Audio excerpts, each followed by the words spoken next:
been such an honor to be the person at the bedside, you know, and give updates to family members since they can't be there. I feel like as nurses, we love control. We like to control what we can. We like to be organized. We like to figure things out because we want the best outcomes. Can I continue CPR? I did a tour in Iraq when I was in the military, and it feels comparable. You feel alone a lot, and you feel tired and honestly depressed sometimes, but you push through, and we're all gonna push through. We're all gonna get through this. I'm extremely grateful to be here and to be on call because first of all, I love that job, and number two, I can allow people with young children to spend Christmas together. The word is moral distress, where, you know, it feels as if your work doesn't mean anything, and the people that you've watched die don't mean anything. Their suffering doesn't mean anything. You know, I think that is probably the hardest thing to take. This very much feels like this is a war, but we're the only ones fighting it. It's demoralizing to see that people can't even be bothered to wear a mask to help us out and to make our battle easier. I hope everyone has as happy of a holiday as you can. Please be safe. Good health is a luxury not afforded to all, so just take care of yourselves. Everyone feels that their situation is particularly difficult to handle, but know that we're all dealing with some level of struggle with this. It's not just you, so we're sort of collectively struggling in our own silos.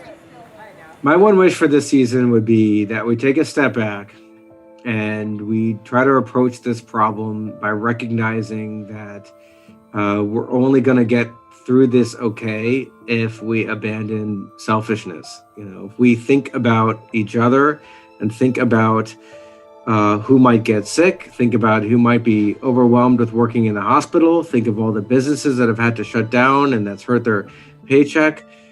Think about that as a motivation towards doing the right thing.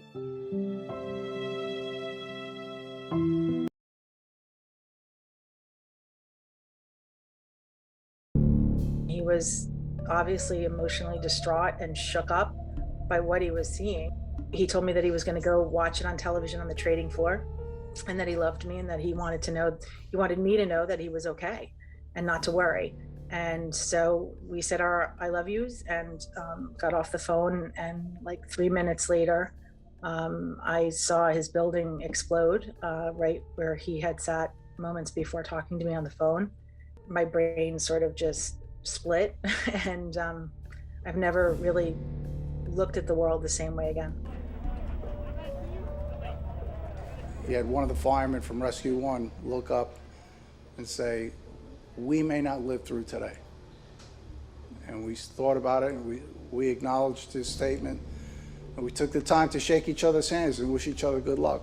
I have all those guys I was surrounded by when the second plane hit the South Tower. I'm the only one that lived. They all died.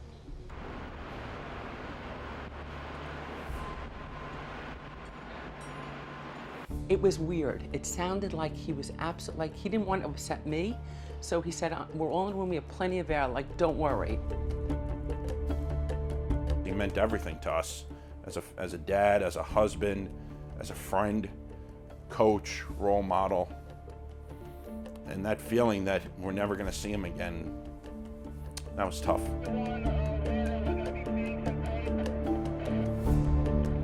9/11, that's not the day I miss Mike most. I miss him when I'm taking the trash out, when my basement floods, when the boys misbehaved. People don't understand it's cumulative grief. It doesn't leave you. There's things that trigger it, but people often say to me, well, it's been 20 years, but it never leaves you. Yes, this anniversary is big because it's 20 years. But every year it's a gut punch. There's no question. It's, we'll live with the scars the rest of our lives. There isn't a day that goes by that I don't think of something that day. Whether it's a person, whether it's a noise, whether it's a plane flying low, it'll never go away. I've come to terms with that, where people use a phrase, get over it. This isn't something you get over. You learn to deal with it. That day is every day here. That morning is every morning. It just is there every single day. It's something that I will take to my grave. To lose a child, you have a child. If you were to ever lose that child, then nobody can replace them.